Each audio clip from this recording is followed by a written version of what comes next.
My name is Anna Marczyk. I'm the project manager of the Charter, and it's a pleasure for me to moderate today's webinar.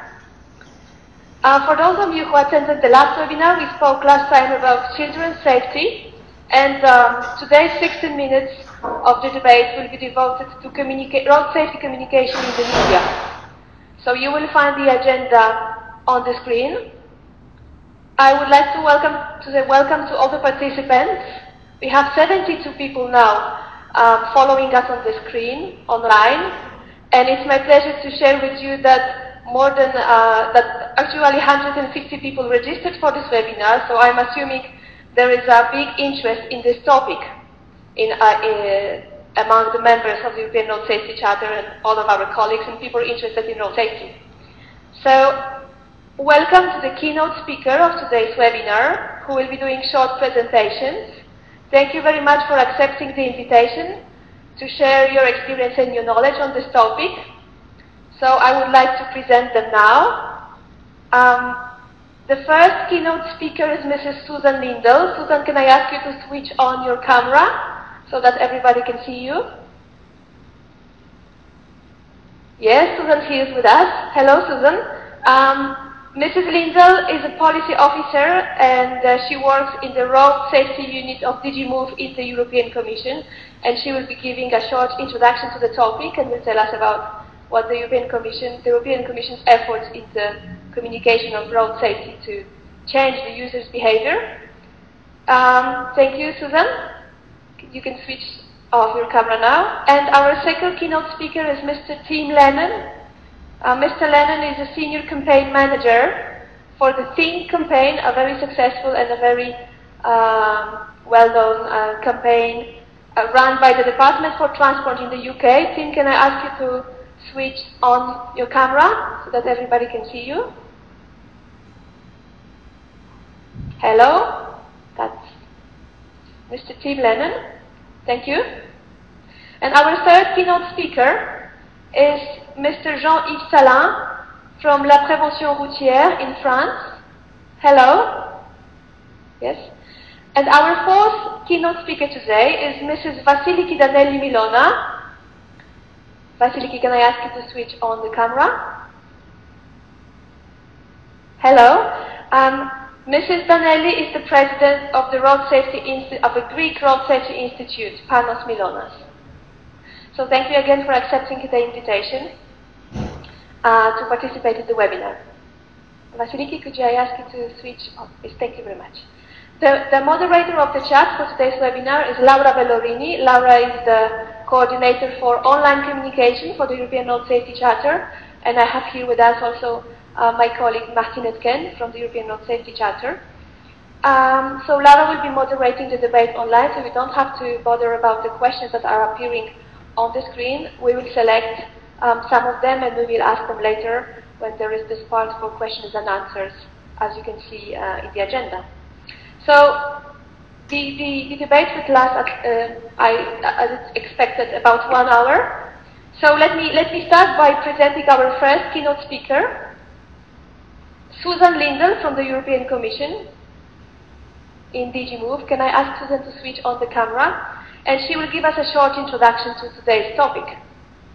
So Susan, thank you very much, and the floor is yours. Thank you very much. Can you hear me well?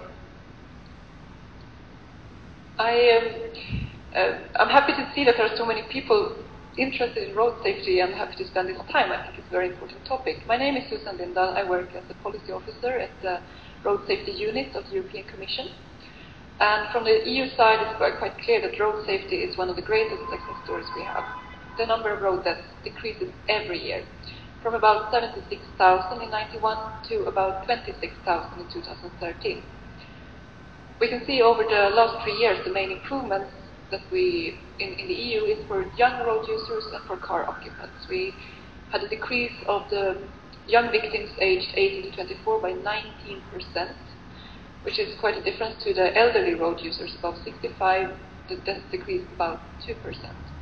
For car occupants, it's the same. We have a decrease over 3 years' time of 13%, which is a stronger development than that for vulnerable road users. And this did not happen on its own. There's much hard work behind these figures. You can see on the screen the clear downwards trend of road safety or road deaths. Work is done both at EU level and national level. What we do in the European Commission is primarily 7 focus areas. We act in those areas where there are clear advantages of cross-border cooperation. It could be minimum standards, for example, driving license exams. It could be technical vehicle inspections, type approval of safety equipment. We make it possible for police forces to cooperate to catch dangerous traffic offenders even when they cross borders. We collect EU-wide traffic data to make better decision-making possible at all levels. If you want to know more of exactly what we do, there is a link to our website that will be given out in the chat, and we also produce a small film giving some examples of the work we do, and this will also be shared with you. But most relevant for the discussions today is about the work we do to change the behaviors of road users, and this is done with 2 tools. It's the enforcement of the traffic rules and it's the education and information. And I wanted to just give a quick reminder of some key principles for efficient road safety information. First of all, this is crucial. Only when people understand why they should obey the traffic rules will the rules become effective and will have a sustainable result. Enforcement alone will not make our roads safer in the long term. Second of all, this is a never-ending task. Every new generation must be taught anew. We cannot do just one awareness campaign and think that we are done with this. This is something that has to be done on a long-term effort. And third, what I wanted to say is the communication must be close to the audience. It must be given in a language, in a tone, in a context that people understand and can relate to. So the best communication is always context specific. And this is why we have this seminar with you today, because the large road safety community in the Road Safety Charter is very, very important. We in the European Commission, we are not best placed to run large information campaigns. It really touches people. You are. You have the links, the networks, you know what messages work, what messages can be sent at a given time, in a given context, so that they will actually be heard and credible. What we in the Commission can do is to support your efforts. We can help to share best practices, and we offer the platforms such as the Road Safety Charter, the Road Safety Forum.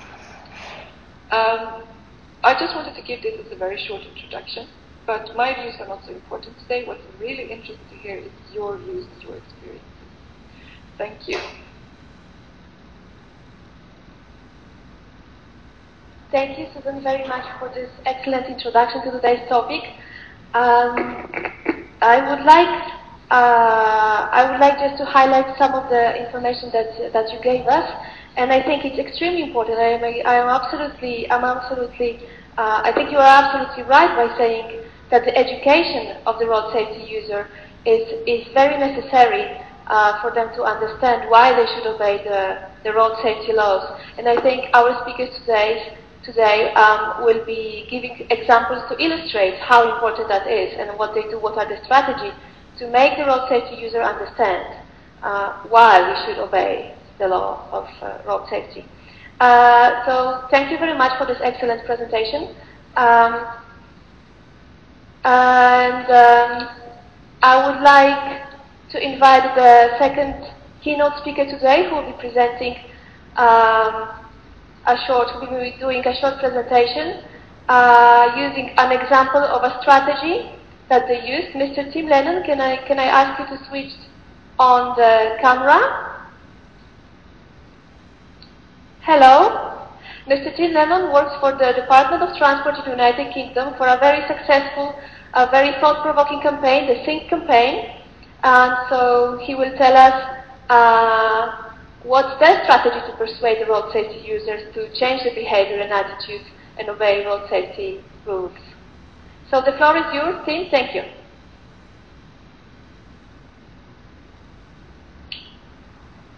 Okay, thank you, Anna. I hope you can all see me, hear me okay. The screen looks quite dark. Even though I'm sitting by the window, it's a very grey, wet day here in London, so I hope it's nicer wherever you are. So yes, my name is Tim. I work here at the Department of Transport in the UK. on the Think Road Safety campaign. So Think is our national education campaign that aims to reduce casualties by influencing road user behaviour. So I'm going to be talking today about how we get our messages out through the media, using a recent example from our Drink Drive campaign. And I believe there's some slides that should come up in a moment. Here we go.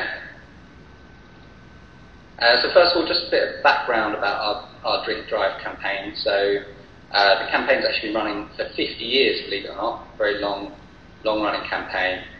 It's been a very successful campaign, education and enforcement working together to reduce casualties. The main way that's been done is by making drink driving socially unacceptable. So for many years we showed how if you were to drink drive, you could hurt somebody else, kill somebody else. And that's really made it socially unacceptable to drink drive now. But of course there's still some people that drink drive, so those people believe that they won't crash, that they're okay to drive even after a few drinks.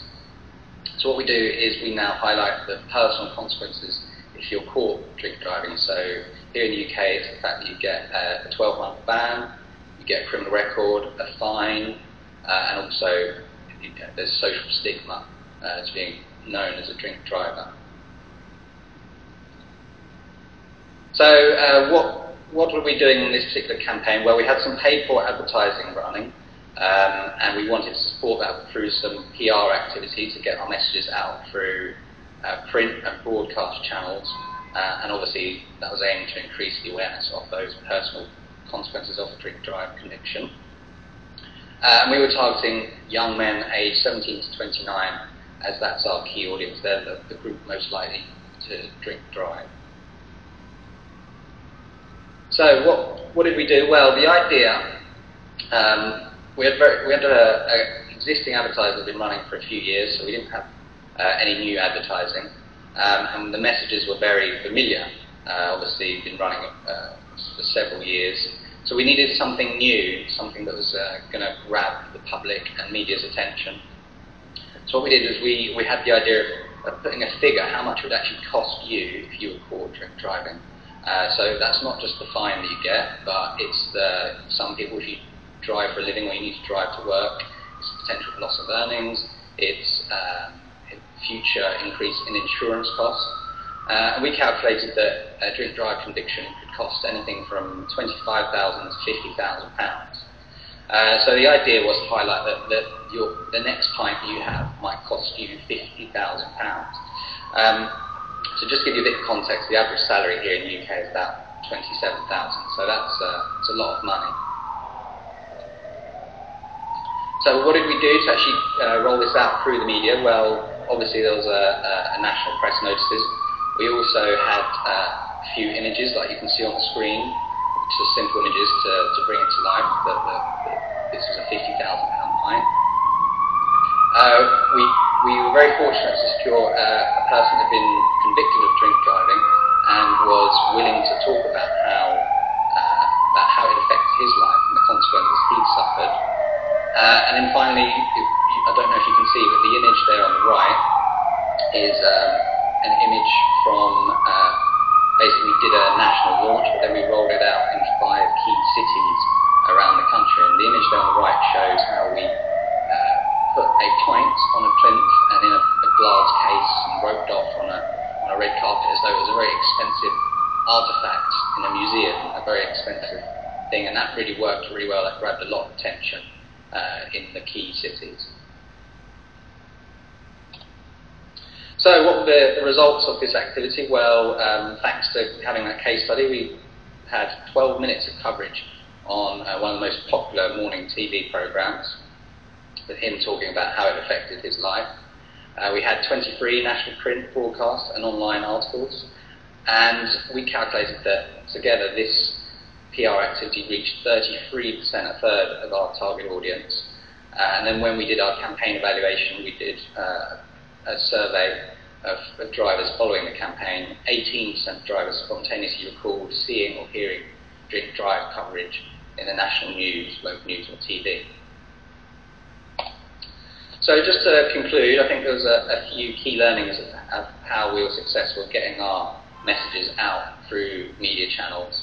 And the first was, as I say, we had a very familiar message, existing message, but we found a creative and fresh idea of bringing that to life. And also I think it tapped into a current trend, obviously following a recession, people very worried about finances and financial stories very high in the press, so it really tapped into that trend. As I say, I think having a case study we could talk about his experience was crucial. It got us that TV coverage, but also it helped to bring the reality of it to life and make it seem more real, as though it could happen to you. And then finally, the regional events, the rollout in the 5 key cities were very successful. And part of that was we worked very closely with police from each of those cities. So they were there with us at each event, and they were really good local spokespeople for the campaign. And then finally, there's just a quote there from a local police officer, just saying how the idea really resonated with people and worked really well in his city in Manchester. So I hope that was useful, and I'd be happy to take any questions at the end. Thank you. Thank you very much, Tim, for this very instructive presentation. It's an excellent case study, and I think the members of the European Road Safety Charter, and also people who are following us and are not yet members, can use it and can learn from this experience to create their own road safety actions.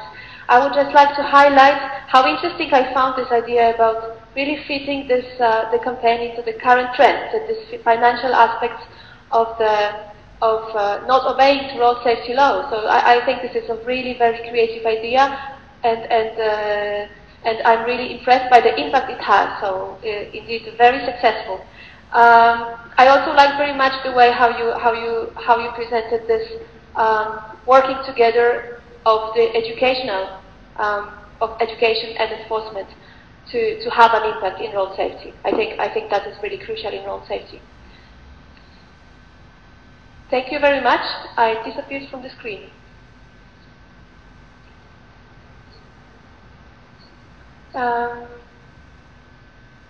Hello, can you? Jean-Yves, are you here with us? Jean-Yves Salin from La Prévention Routière is our next speaker. Jean-Yves, can I ask you to switch on your camera? Okay. I think we have a technical problem, so we will try to fix this as soon as possible. I can hear you very well. I hope our participants can hear you, but I can't see you on the screen. Can you see yourself? No, I can't see you, and I can't open the camera. Right, there must be some technical problem. Please stay with us. Stay with us, and we will try to fix it as soon as possible. We apparently are having some technical problems with the visual, with the camera and of the speakers. But since you can hear me, I will take this opportunity to present you the work of La Prévention Routière. It's a non-profit organization who has a very ambitious mission to change the behaviors of road safety users. And the La Prévention Routière wishes to do it through educational activities, awareness raising, especially addressed at vulnerable road users, targeted at youth and elderly people, as well as training activities to drivers, and these activities include employees, traffic law offenders, or senior citizens. La Prévention Routière works on a regular basis with policymakers with a common goal to improve road safety. So there are also lobbying activities. You can see me back on the screen. Can I ask Jean-Yves Salin from La Prévention Routière, our next keynote speaker? I can see you now, so I will leave you the floor so you can present us your media strategy that La Prévention Routière developed to help reduce the number of road casualties. So the floor is yours, Jean-Yves. Thank you very much.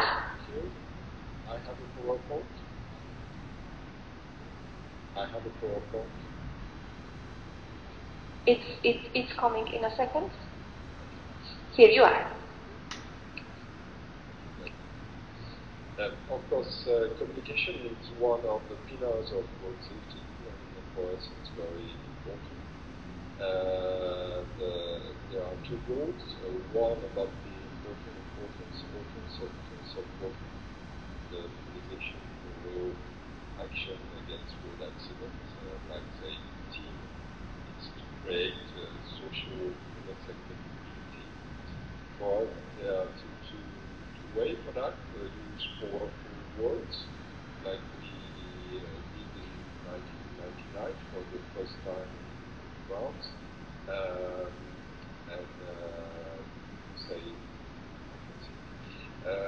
then we use powerful words, and we say that let's refuse to become murderers, and we speak about dead, and that's a very powerful campaign. You can also use powerful images, like you see in 1910. The second goal is to raise awareness about main causes of accidents in alcohol and styrofoam. And for example, last year we had this campaign about cell phone. There is a debate about who is a good person, the one who pick up the phone or the one who doesn't. And it's sometimes difficult to doesn't pick up the phone if you pass. Yes, I'm sorry, Jean-Yves. Can I ask you to speak louder or to move closer to the microphone, because I think we may not hear you. Yes, okay. Thank you. Is it okay? Then that's a campaign about the cell phone. Of course, for us, we are a non-profit organization, like you said, and ad campaigns are more and more out of reach for us. They are very expensive, about 1 million euro for a TV campaign. One campaign can't touch all the targets, young drivers or professional drivers, and there are many topics to talk about. Then we think that the media, through news stories, can get our message out effectively. Of course, road accidents are a major social issue, but if we want that the media speak about it, we have to create an incentive to speak about the road safety. We identified three means: give new facts, research, surveys, testimonials. Last fall, when we published research that showed that 75% of cyclists probably meet at night. The second mean is to create events so that TV channels can get footage, and also when you give advices or services for the public, like when we propose to check the life of vehicles. Of course, we have the emergence of social media. For us, it's an opportunity to increase the communication speed and to make it more interactive. And it's a means to communicate with young people. I'd like you to present an example of a recent campaign that tried to mix all the means to have the campaign. It was before the New Year's Eve. We invited 20 people to organize the way they will get back home after a party and to commit to it through social networks. And we had in real time the commitments on the website. Of course, we had a digital plan to activate commitments on Twitter, Facebook, special operation with Garou, and a plan for bloggers and trend makers. We had 2 events. The first one in more than 100 cities, the middle of December, where all volunteers meet the people and offer the breathalyzer to everyone. And the second one at the end of December, just before New Year's Eve, where a giant Christmas tree got installed in Paris. And then the people were invited to choose a way of getting back home alive, like you see on the pictures, take a taxi or sleep on a coach. At the end of December, we issued to the media the results of a survey about French people and the university. And we had 400 articles in newspaper and reports. And to finish, we had also 30 people testing of the movie and a poster campaign in the countryside of the birds. That's it. Thank you very much, Jean-Yves, for this very interesting contribution. I think it was very instructive for us. May I just highlight some of the points you mentioned, since I don't have time for more, and anyway, your presentations will be available online for all the participants of the seminar. I found it really very interesting that you use the social media to address the vulnerable users, the young people who are using them. I think this is really the future of road safety communication, and we saw in several campaigns that it is indeed working. So I think it's very good that we can learn about how you did it.